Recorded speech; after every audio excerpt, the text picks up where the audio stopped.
Je sais pas si tu as remarqué, mais l'homme d'aujourd'hui est beaucoup plus faible que jamais. Il est aussi plus feignant et plus irresponsable. Dans la vidéo d'aujourd'hui, je vais t'expliquer pourquoi et je vais te montrer aussi comment, à ton tour, ne pas faire partie de la moyenne et comment te différencier parmi tous ces hommes qui n'ont pas d'ambition et qui sont vraiment perdus dans leur vie. Et la première, c'est tout simplement le porno. Alors, il faut savoir que la plupart des hommes, on a en fait en nous un peu un instinct de reproduction. Tout simplement parce que ça nous vient d'il y a des millions d'années, parce qu'il fallait que l'espèce en fait puisse continuer de survivre. Donc on a en fait ça ancré en nous. Mais le problème, c'est que la plupart des hommes dans cette société d'aujourd'hui ne pensent vraiment qu'au sexe. Ils ne pensent en fait qu'à baiser. Le problème, c'est que comme ils n'arrivent pas forcément à baiser, ils vont vers le porno. En 2-3 clics, ils ont accès à des femmes qui sont magnifiques, des top modèles, et ils ont en fait l'impression d'avoir une vie sexuelle épanouie. Le truc, c'est que en pensant que au sexe, en pensant que au porno, etc., déjà, on crée une addiction, mais aussi le problème, c'est que notre cerveau est vraiment câblé sur des choses qui sont pas saines, sur des choses qui vont pas nous faire progresser dans la vie.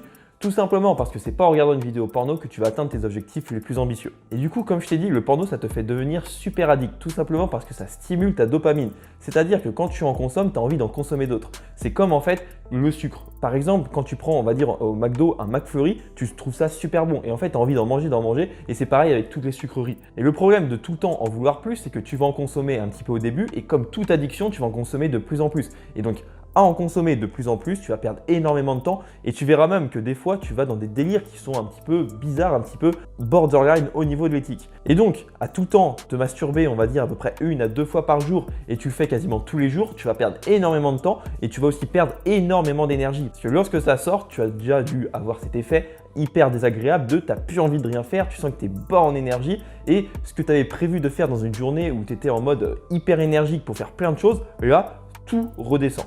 Et en faisant ça, tu verras que ton estime de toi va vraiment baisser.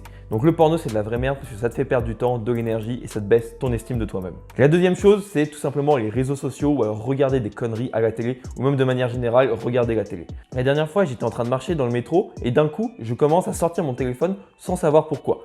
Comme si je ne pouvais pas attendre 1 à 2 minutes que le métro arrive et il fallait que je m'occupe absolument. En fait, ça, c'est qu'à la force d'être tout le temps stimulé, on a besoin d'être stimulé. Le gros problème, c'est qu'à la force d'avoir un cerveau qui reçoit des stimulations, on perd en fait toute notre créativité. Et le problème, c'est qu'aujourd'hui, au 21e siècle, la seule chose qui pourra t'aider dans tous les domaines, c'est la créativité. Tu as un problème, tu utilises ta créativité pour le résoudre. Et par exemple, des fois, quand j'ai envie de résoudre un problème, je m'allonge juste sur mon canapé, juste là, à rien faire, et d'un coup, il y a des idées qui popent comme ça dans ma tête. Et du coup, ça va être la même chose lorsque je vais conduire, ou alors lorsque je vais aller marcher ou faire la vaisselle. Et d'ailleurs, il y a de grandes idées par des grands inventeurs qui ont été trouvées lorsque ces personnes étaient vraiment en train de rien faire. Après, bien sûr, la créativité, si tu n'as pas vraiment de projet dans ta vie, elle ne va pas vraiment venir. C'est vraiment quand tu es concentré sur un sujet, quand tu réfléchis beaucoup, tu as toutes ces pensées qui sont là et au bout d'un moment, il faut un petit peu faire une pause. Et lorsque tu fais cette pause, c'est comme si ton cerveau travaillait pour toi et allait t'apporter ses idées. Et aussi, il faut comprendre que notre pensée est énormément influencée par ce qu'on voit toute la journée. Donc par exemple, si à la force de scroller ton fil Instagram, tu n'arrêtes pas de voir des gros culs ou alors tu vois des mecs musclés, et bien tu vas en fait tout le temps penser aux gros culs ou alors à des mecs musclés. Et donc pour ce qui est des gros culs, tu vas surtout penser à tout le temps avoir envie de le faire, donc aller après sur du porno. Et pour les mecs musclés, tu auras un peu cette impression de dire ah purée, moi j'ai pas un bon physique, c'est ça la norme, je me sens pas très bien,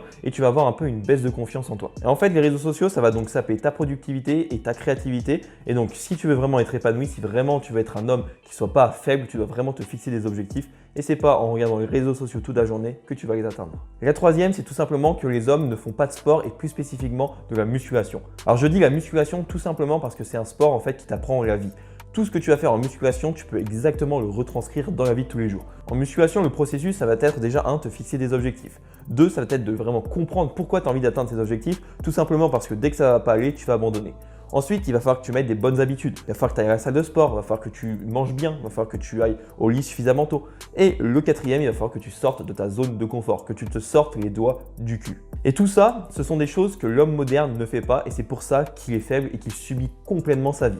L'homme moderne n'a pas d'objectif, il ne sait même pas vraiment ce qu'il veut faire dans la vie. Il est en mode, ok, on m'a dit qu'il faut faire des études, il fait un petit peu un truc par défaut, après il a un travail, un 35 heures, et il reste sur ça. Du coup, il ne sait même pas pourquoi il fait ça, il ne sait même pas la raison profonde, et la raison profonde, la plupart du temps, c'est qu'il n'aime pas en fait ce qu'il fait.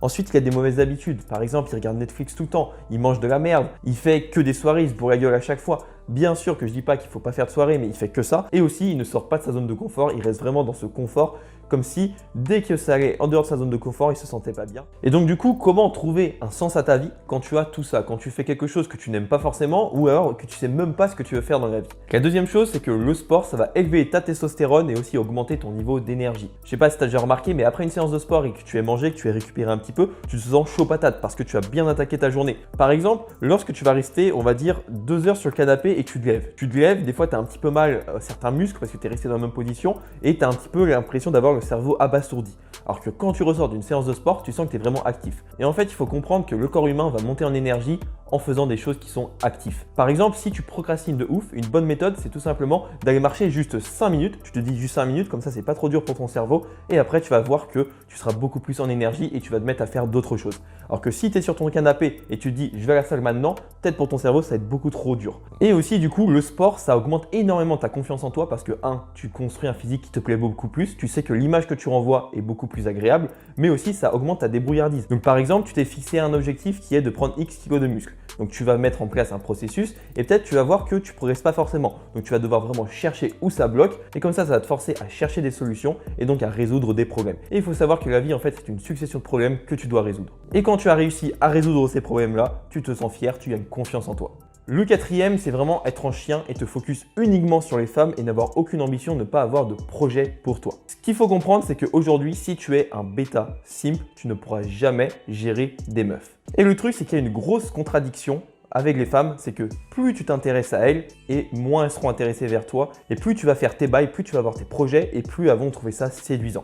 Bien sûr, dans ce que je dis, il y a une nuance. Tu vois, ces temps-ci, je suis en train de fréquenter une fille et du coup, au bout d'un moment, je lui ai demandé comme ça, qu'est-ce qui me rendait attirant à tes yeux? Elle m'a répondu tout simplement que c'était mon côté alpha, que dans la vie, elle avait vu que j'avais un réel projet, que j'étais vraiment ambitieux, que je travaillais énormément dessus, que j'étais vraiment discipliné pour atteindre ça et en fait que j'avais quelque chose qui était beaucoup plus grand qu'elle, quelque chose qui me drivait énormément. Et en fait, ces caractéristiques, ça va renvoyer l'image d'un homme fort, un homme qui peut apporter la sécurité à une femme. Et du coup, elle sait très bien que je ne suis pas dédié à elle, que je mets pas en fait toute mon âme, tout mon cœur pour elle et que à côté, j'ai plein d'autres choses et qu'à tout moment, en fait, je peux partir. Et donc, ce qu'il faut comprendre, c'est que plus un homme est acquis, plus la femme elle va se lasser parce qu'il n'y aura plus de désir. Elle va se dire, ok, cet homme, il est dans ma poche, maintenant, ouais, c'est trop facile. Parce que donc, le truc qu'il faut surtout pas faire avec les femmes, c'est tout simplement devenir un bêta et les mettre sur un piédestal, limite tout leur donner. Du coup, ça peut paraître un petit peu contradictoire, mais il n'y a rien de plus séduisant qu'un homme qui a de grands projets, qui se focus beaucoup plus sur son projet que sur les femmes. C'est pour ça que si aujourd'hui, tu n'as aucune ambition, tu n'as aucun projet dans ta vie, déjà, stop les meufs parce que ça va pas fonctionner. Même si tu as les meilleures techniques de séduction. Parce qu'au bout d'un moment, ce qu'il faut quand même savoir, c'est qu'il faut avoir de la valeur. Il faut avoir de la valeur en tant qu'homme si tu veux qu'une femme t'accepte et si tu veux avoir accès à des jolies et intelligentes femmes. Donc du coup, tu as mis tout ce qui était des femmes de côté, etc. Maintenant, tu vas vraiment revenir un petit peu, te reconcentrer sur toi et tu vas te fixer des objectifs dans ce qu'on appelle le Big Three. Le Big Three, c'est quoi? C'est tout simplement ta carrière, c'est tout simplement tes relations sociales et c'est le sport, la santé. Donc tu vas prendre ces 3 domaines et tu vas surtout te focus dans un premier temps sur ta carrière, sur ta passion, quelque chose qui t'anime vraiment. Tu vas travailler énormément sur ça. Donc une fois que tu as ça, tu vas travailler dur dessus. Donc tu vas mettre en place de nouvelles habitudes. Tu vas voir que jour après jour, tu vas atteindre petit à petit ton objectif. Et une fois que tu seras une personne qui est suffisamment développée, qui est beaucoup plus forte mentalement, là tu vas pouvoir revenir un petit peu vers les femmes. Tu verras que tu auras une valeur qui est beaucoup plus importante, tu seras beaucoup plus intéressant. Donc si aujourd'hui l'homme moderne est plus faible que jamais, c'est tout simplement parce qu'il consomme du porno. Il va tout le temps sur les réseaux sociaux, il pratique aucun sport et le seul truc qui l'intéresse, c'est les meufs. Et du coup ça entraîne un homme qui est complètement perdu, qui n'a aucune ambition, qui sait même pas ce qu'il veut faire dans la vie et qui procrastine toute la journée. C'est pour ça que dès aujourd'hui, tu dois vraiment arrêter le porno et les réseaux sociaux, te focus seulement sur les meufs et mettre en place de bonnes habitudes, te fixer des objectifs au niveau de ta carrière, avoir vraiment une vraie passion, faire du sport. Bref, mettre tout ça en place pour augmenter ta valeur et devenir une meilleure personne. Maintenant, la première étape va être d'arrêter petit à petit ces mauvaises habitudes. Dans la vidéo que tu peux retrouver juste à l'écran, je t'explique comment le porno a détruit ma vie et comment le fait d'arrêter l'a métamorphosé.